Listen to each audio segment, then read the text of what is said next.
What's going on, everybody? Thanks for tuning to another episode of California Underground Podcast. My name is Phil, your host, and as always, with me is my trusty co-host, the best and fastest researcher in the West. And tonight we have a special guest from the American Bail Coalition, Jeffrey Clayton, the executive director. Jeff, welcome to the show. How are you?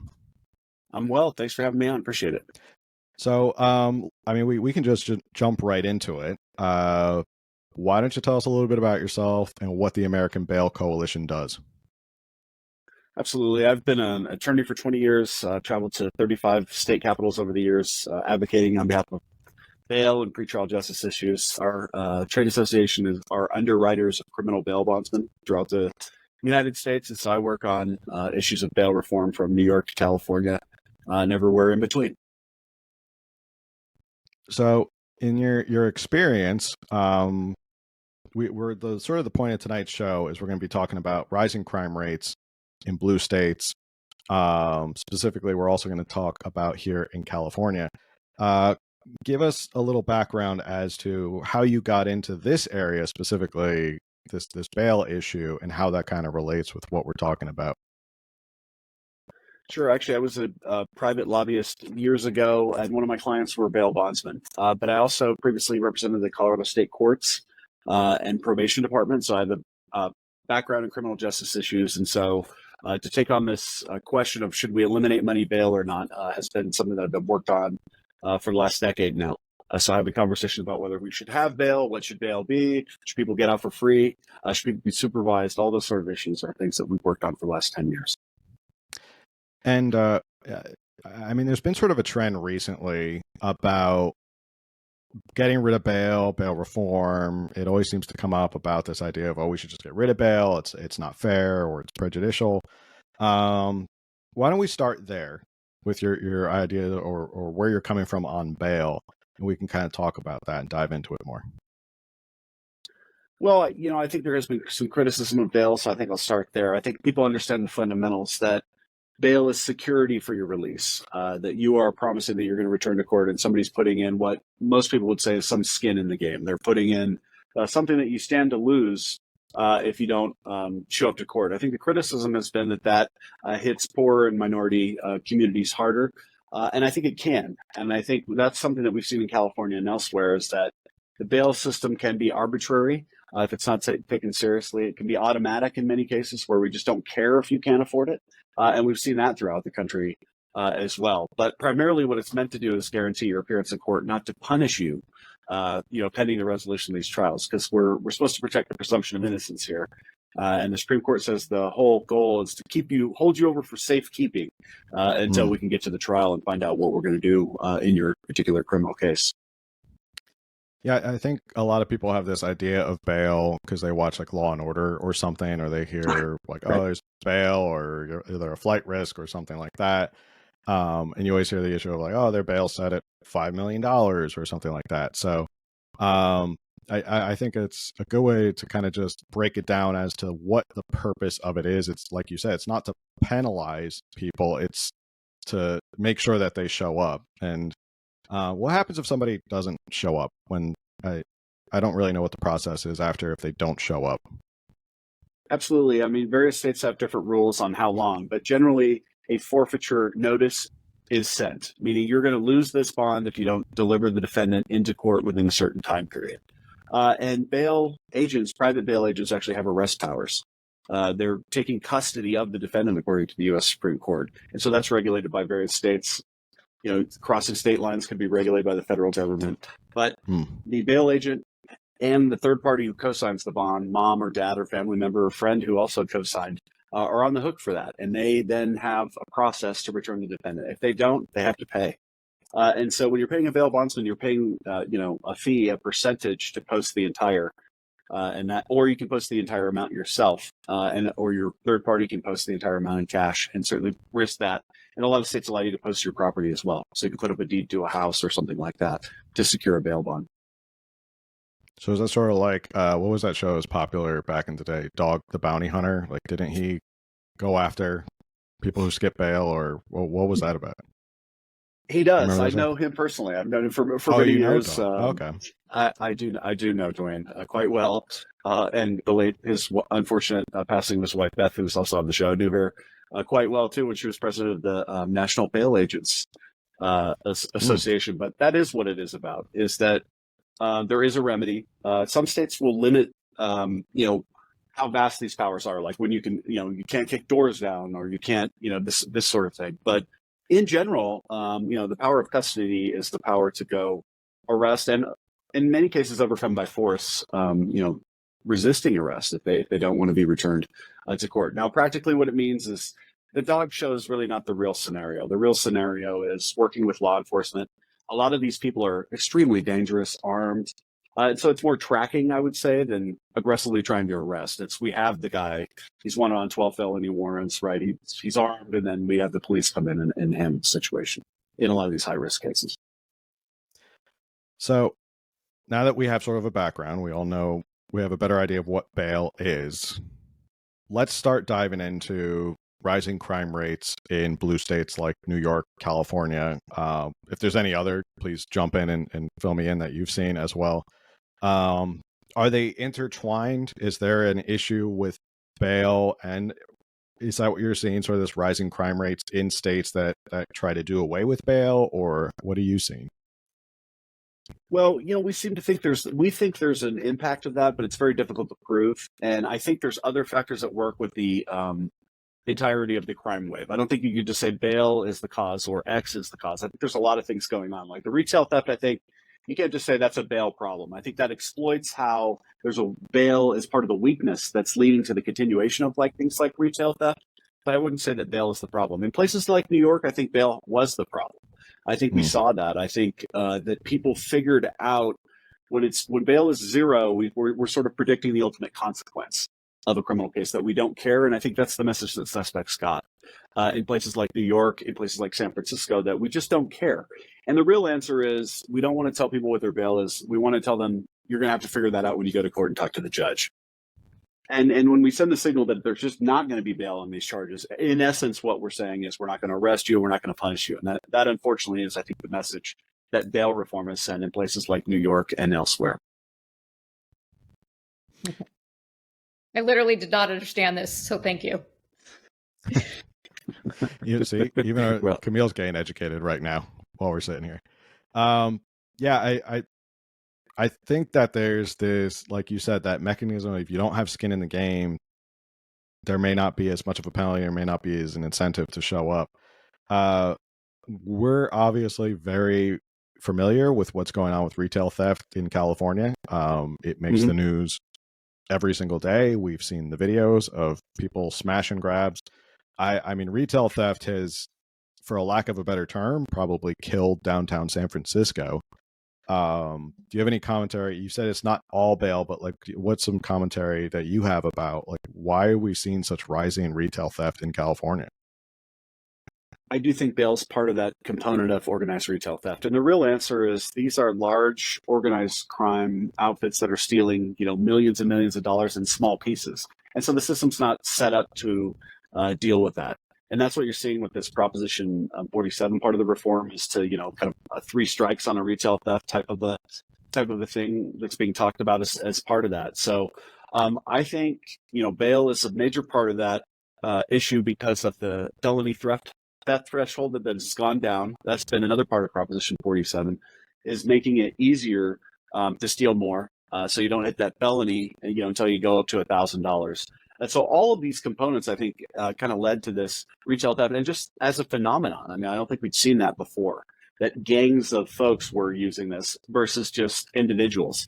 So you really have a collective group of people doing this, and that's been the difference. And so, just being able to exploit the little things. You go to a small town, they're not going to arrest this guy for theft, they're not going to impose a bail, et cetera. And so the accumulation of that has been huge. And so if people get caught, if people get ensnared in jail, even overnight, they'll know which jurisdictions not to go to. And that's just a reality. And so bail does, even though it's not supposed to punish, it does deter crime in that sense. Did you guys see that story? I'm sorry, this is related. San Diego, recently, the woman that was arrested she had a ring of I forget how many people working for her who would go and do smaller theft of, I think it was like skincare, makeup, women's clothing or whatever. And she was running a whole ring, and she was just very recently, like last month, I think, arrested for that. She had made millions over a few years. And so I guess that's a perfect example of, in California, they can go and steal $900 worth of skincare and then, sell that. And she's got a whole ring doing that. That's a lot of money. Last time I was in California, I forgot my Bluetooth headphones, right? $9.99. I had to go get some. Had to get a key, had to get somebody. I had to go to a special register. It took me half an hour to get these headphones. I'm like, at that point, do I really even need them? One of our contractors went into Target, and his wife normally goes to Target, hadn't been to Target in a while, and basically walked around and couldn't get anything, and went up to the manager and said, how about I give you my credit card, you give me the key, and then I can go shop and get what I want, because it just takes so long. Because everything's behind glass. So people are tired of it. I know that's true, but we're just not set up to fight retail criminals. We kind of just said we're not going to worry about that. And now all of a sudden we're going to have to worry about it, unfortunately. I saw some guy on Twitter here in San Diego, and he selectively went to different Targets. And he was like, well, I'm at this Target in this neighborhood and I don't see stuff behind glass, so I don't know what people are talking about. And then they were just reply after reply of Orange County. Yeah, go to this Mission Valley Target, go to this Target. And it was just stuff like, there's one here, the one in Mission Valley, we went once, and I felt bad for the attendants who work there, because you're right, every time somebody wants to get deodorant, you have to press a little button, and an attendant has to come running and open it, and then you have to check it out, look at it, and then you're like, oh, what if I don't want it? Now you're just wasting everyone's time. So it's like these stores are suffering. Yeah, and just the convenience factor alone. It's like, have we really sunk that low? But it turns out we have. Yeah. So a lot of this, I mean, there is this push right now. Before we hopped on, we were talking about how there's this push to repeal, or I don't know if it's a repeal or reform Prop 47. And a lot of people throw that around and what Prop 47 did. Do you want to talk about what Prop 47 is before we get into what it means to try and repeal it or reform it? Yeah, I mean, I think, the main kind of message is really it was a downgrade of various things that we took more seriously then, that we take less seriously now. And I think the felony threshold was a component of that, and some of the other changes, and all the specifics are escaping me now because I'm focusing more on what they're trying to do about it. But in essence, that was passed, I believe, in 2000. It's been 6 or 7 years ago now. 2014. And of course, we didn't. Yeah.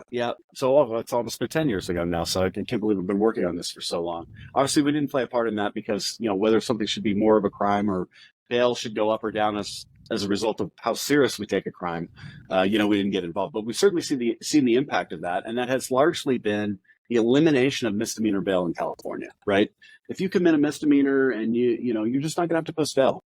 And that sends the message that we don't care about these crimes. And I think we are, and I haven't seen the numbers, but I've got to think that people are thumbing their nose at this system much more in misdemeanor crimes, and the ones that are under $9.99. They're just not really prosecuting very hard at all right now. And you got a 30% dismissal rate on felonies in Los Angeles as is. What do you think they're doing on misdemeanors?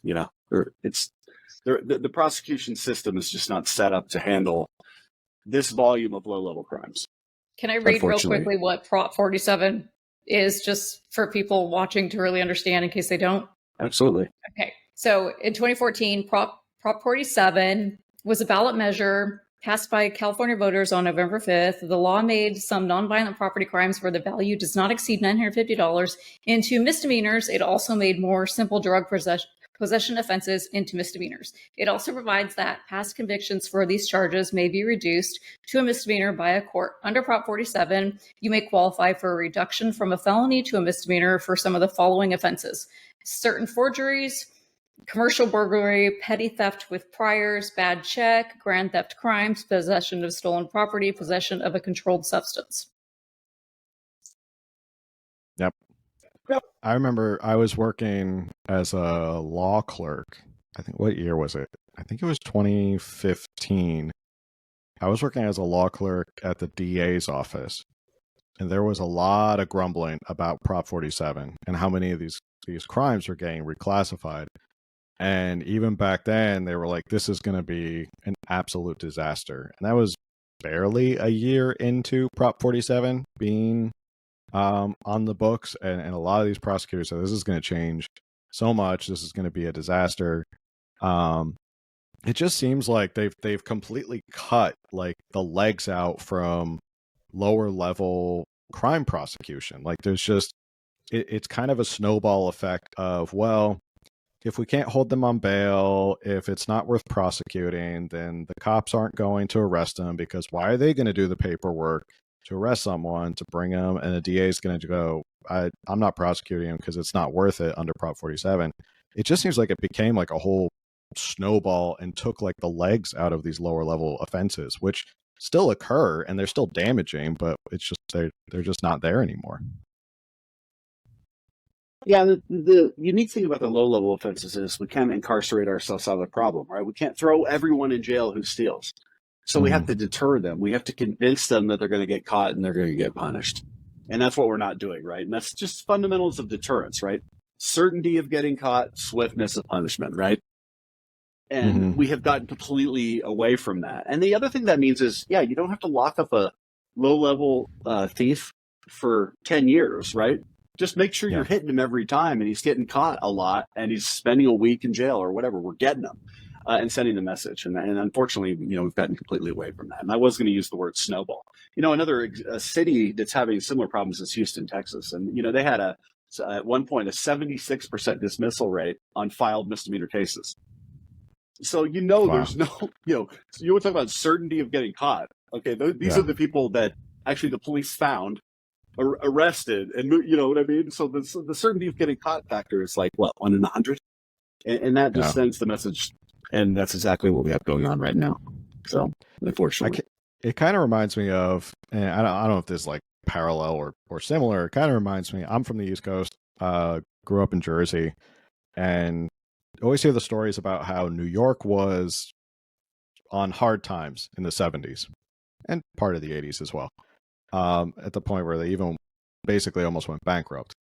And it wasn't until Rudy Giuliani, and I can't remember the police chief's name, who came in, but they imposed the broken window theory, which was, if you send the signal that we're not going to put up with low-level offenses, we're not going to put up with this, that it will deter more crime. I mean, the theory is basically, if someone breaks a window in a neighborhood and you leave it broken, it sends a signal to everybody in the neighborhood. Nobody cares. No one's going to prosecute you. No one's going to arrest you. So I just remember that was the whole theory back then. Was, I think there was a good story about they would graffiti the subway cars, and then they had lookout guys watching them graffiti, and then they would come down, paint over it again immediately after. So it would even deter them from putting graffiti on subway cars, because they're like, I spent all this time on putting graffiti on subway cars, and they just came 5 minutes later and painted over. It's not worth it. So, I mean, it worked in New York. It cleaned up New York. It completely transformed it from a slum to like a family destination. Okay, but why couldn't they have police arresting the graffiti artists instead? They can afford to have someone watch them. But I think that was part, but it was also that broken window theory of like, we don't want things to look bad, so that it just deters them. Like, it's not worth it to graffiti them. So I think in some cases they did arrest them, but okay, sorry. They certainly did arrest them, and I think but that does make the point of the broken windows theory. But really, what it was in New York, and the fascinating part about New York as a case study is it was the least incarcerated major city in the United States. At the same time, it had the lowest crime rate, and it tells you it can be done. We can hammer criminals without ballooning the corrections budget, and we've managed to, as a result of New York bail reform, unfortunately, reverse 27 years of policies in 3 years. And so they're right back to this message. And it just goes to show you that if crime goes up or down, we just have to continue to send the same signal. Hey, we're not putting up with this. Hey, we're not putting up with this. Hey, we're not putting up with this. And, we can do reforms and all that sort of thing. But unfortunately, words got out. And one of the best ones ever was recently a panel before the New Mexico Supreme Court a suspect showed up, a defendant who had posted bail multiple times, showed up to testify and said, I don't know what you're doing, but I was in jail last week and the word has gotten out that you're going to get away with it. And that's what everybody was talking about. I'm coming down here to tell you it's probably not good for New Mexico. So, he was a caring guy and showed up to tell them that word gets out. And that's what the criminal justice system, it's very much like the border. If it seems like it's going to be a good deal, people will go for it, regardless of whether we've had a fundamental shift in border policy. Have we? I don't know. But we certainly send a signal that come on over. And I think the criminal justice system is the same way in that respect, is whatever signal we send is how people behave. Yeah. And I think it creates a culture. And then it's almost like, I mean, I imagine it's probably like having kids. I don't know. Camille, if you want to chime in here. It's like if a kid pushes the limits of like, well, I can get away with X, then the next time it's like, okay, now I know I can get away with X. Let me see if I can push it a little bit more and get away with Y. And it just becomes like, how far can you push that line? And like you're saying, the signal is, okay, we can push the line this far and we won't get caught, we won't get prosecuted, and we're fine. And then that just creates a culture and an enterprise of, well, we can all do this and we can pool our resources. And like the retail theft we're seeing here in California, we can make a nice enterprise, but most of us are not going to get caught or prosecuted, right? Exactly. And can confirm it's not a crime unless you get caught. And Camille says you can confirm that is what happens with kids. That is like parenting. Yeah, it's not a crime unless you get caught. Right? I'm very like zero tolerance of all the things. And people will tell me I'm too strict, but I have really good kids. And I used to have a rule, like they're older now, but if they would sit down and argue over toy, I'd be like, you argue, nobody gets it. Because I don't want to listen to this. So it was like, you're going to figure this out or nobody gets this. And now people tell me all the time, not to like toot my own horn, but people tell me all the time, they are amazed at how well my kids get along.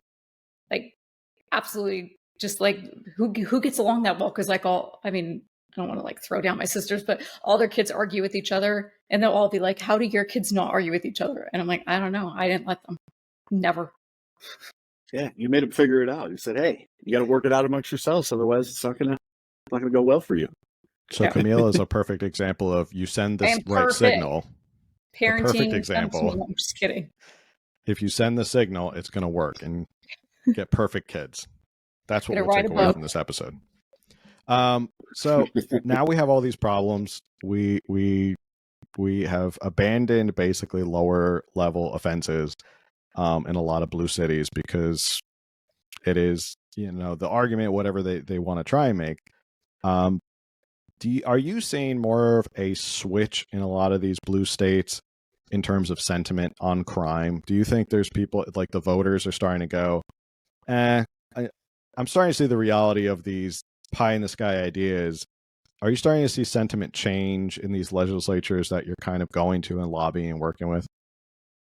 It's overwhelming. I mean, in California, last time I was there, one legislator said, I used to get like, one or two crime calls, and he basically said he got one or two other calls the previous week, and all the other calls were about homelessness and crime. Like every single constituent is calling. You can feel it in the state capitals. You can feel it amongst the legislators. It's weighing on them. And a lot of them are like, do you have any answers? Like, what do you think in bail can we do to, or tighten things we can tighten down in the bail system? In some cases, yes. And in a lot of cases, no. It's other issues like Prop 47 or things like that. You just have to enforce the law or get prosecutors like in Los Angeles that want to prosecute, to prosecute. So it's basic things like that. But yes, we're seeing that from coast to coast. My home state of Colorado, the pressure is on. Obviously, we saw what happened in Sacramento a couple of weeks ago with the retail crime theft package. I mean, split the Democratic caucus, but they're moving on it. And I think there's, desire to move on it. The Proposition 47 debate, you got the prosecutors and all the rest of the groups pulling signatures, but you've also got the legislature seriously thinking about maybe they want to weigh in on that. And maybe they want to start tinkering around with Proposition 47, which I never thought I would hear. I thought that was just a permanent thing. We were downgrading that one. We would move on for that. I didn't think we were going to be revisiting that, and maybe not this soon. So it's been a dramatic shift, definitely. And to talk about some of the other states, I mean, the conservative states, are going just as nuts, but maybe even further nuts, like on the lock everybody up mentality to an extreme that we've actually had to kind of tamp down and say, you're going to go a little bit too far there. Places like South Carolina and Tennessee, et cetera, trying to say, we just want to deny bail for all these people. We want to lock everybody up. And sometimes, you go a little bit too far in times like these when the crime waves are happening. Yeah, I'm interested because I always say there's a golden rule about politics, is that politicians never like to admit that they're wrong about anything. And I think Prop 47 is a great example of what we're seeing, where Democrats in California are like, well, we're not going to admit Prop 47 was wrong when we did it, so we'll introduce this new package, Randy Rivera's, and it just, I think it tweaks it. It kind of tweaks it on the margins. It doesn't really go at the heart of it. But politicians don't like the idea of like, oh, we have to go back and say we were wrong 10 years later. So they try and kind of nibble around the corners and see if that works. Do you have any thoughts on that? Like the nibbling, or should we just go direct at it? Well, you're right. Nobody wants to admit that they got things wrong. And we used to have a saying that no government program fails, and if it does, it's because you didn't give us enough resources. But that's really what's going on here, is that we think this, did fail. I do think they should fundamentally revisit it. And really it just comes down to discretion. I mean, it's if people just keep doing it over and over again, that's more important than what they do. I mean, here we go back to having your kid. I mean, again, maybe they've done it an annoying thing 100 times, and the big thing that's kind of big but not really that big, they only done it once, and but whatever. They keep doing this pattern, and you've got to get them out of it. Example: urban violent crime. 60 to 80% of urban violent crime is caused by 3 to 5% of defendants. So this is a small class of people that do it over and over and over and over. Felon, you're convicted felon, can't have a gun. They have a gun. You can't do that. They keep doing it. And they just keep doing it, and that is so that is something that we've got to get our arms around. That's kind of what's going on in these urban centers right now. Do you see? I think I was looking at your site discussing the issues of like recidivism in America.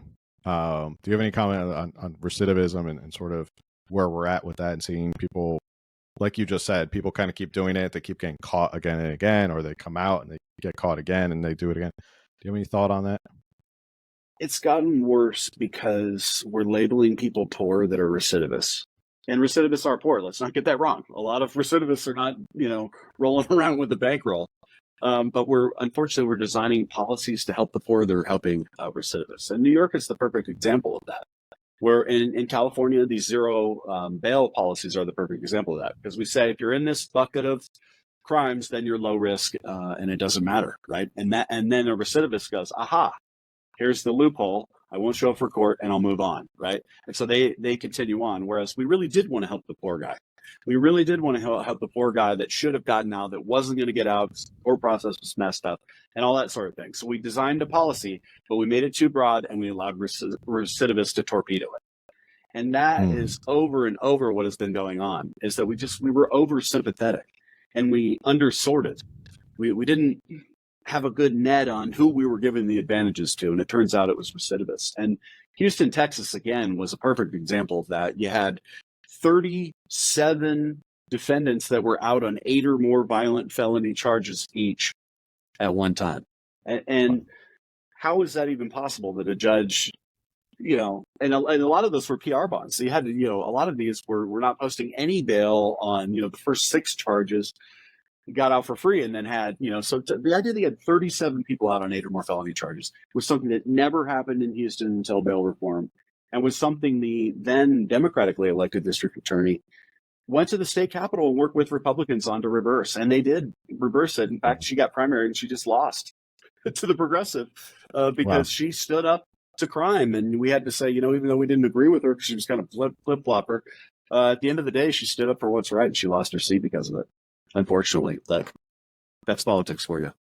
Was there a positive trend after she worked with Republican legislators to correct it, or how did that work out?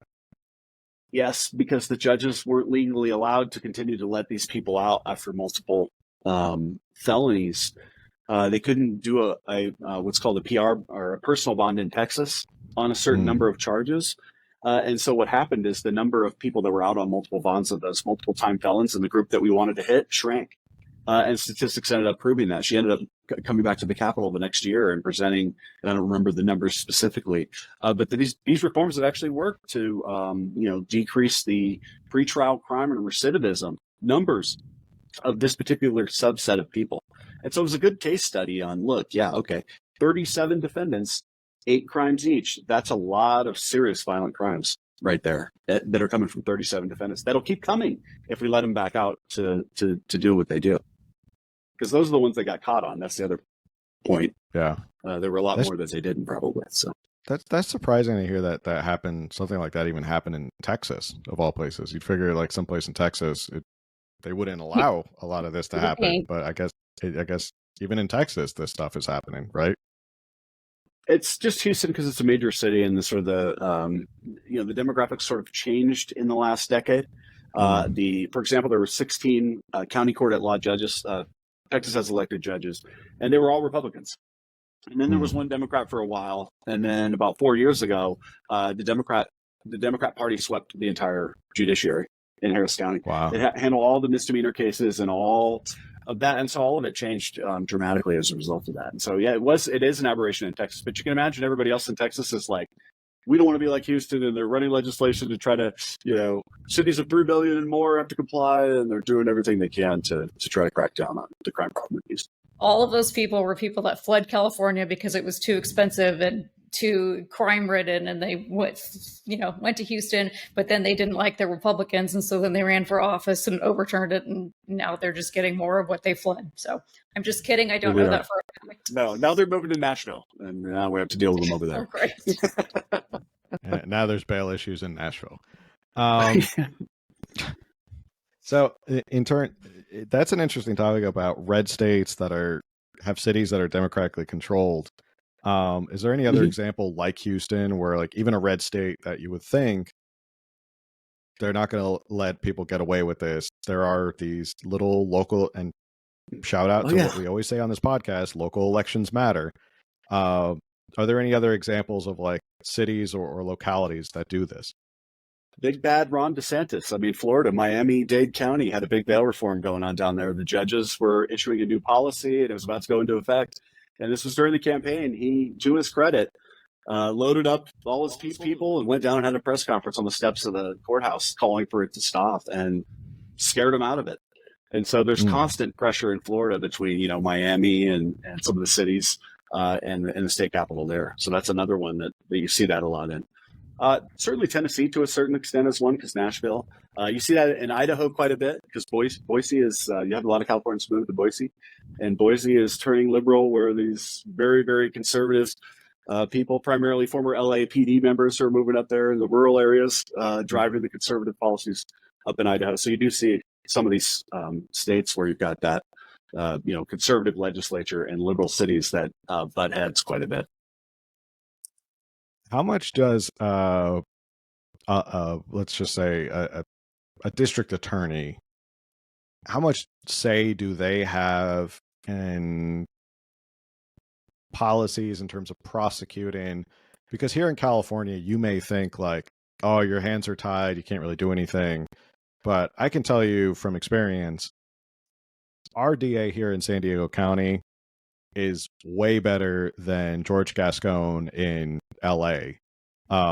And you can see a difference in the crime in San Diego and LA. So how much do people need to know that, like, hey, pay attention to who your DA is, because that makes a big difference?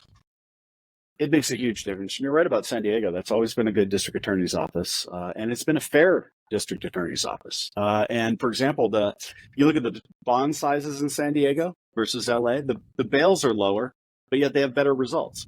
So, they're just a successful office. Now, let's look at what's going on in Los Angeles. Why is George Gascon an example of how things can go wrong?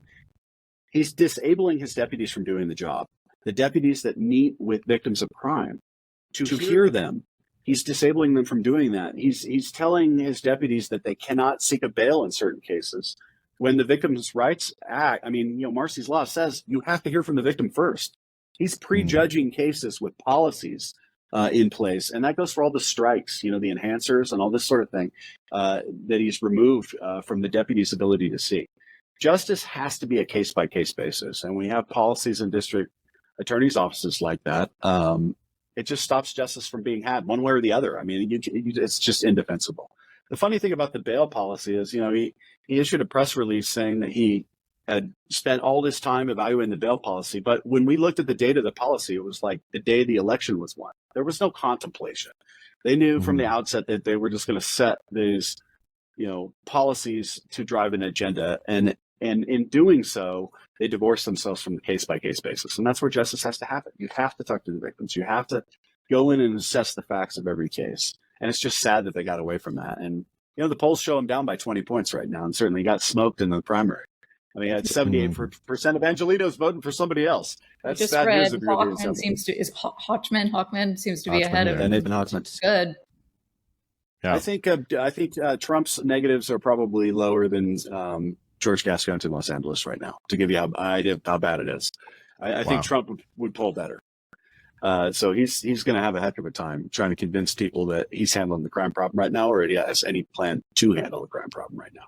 And I think this, unlike any other year, will be a vote the bums out of office year. I don't think, we were talking about the primary down in Houston. We didn't think Sam Houston could have run the primary down there. It just, whoever was in office, we have a crime problem, we don't like it, you're out. And I think that may even go for the presidency. Like, we just don't like how things are going, you're gone. But obviously that's a little more complicated race for various reasons. Yeah, we just saw in California. I mean, Freeze. just saw. Did I freeze? Yes, he did. Or am I back? Well, I actually had a question about how much do you think inflation is contributing to petty theft right now?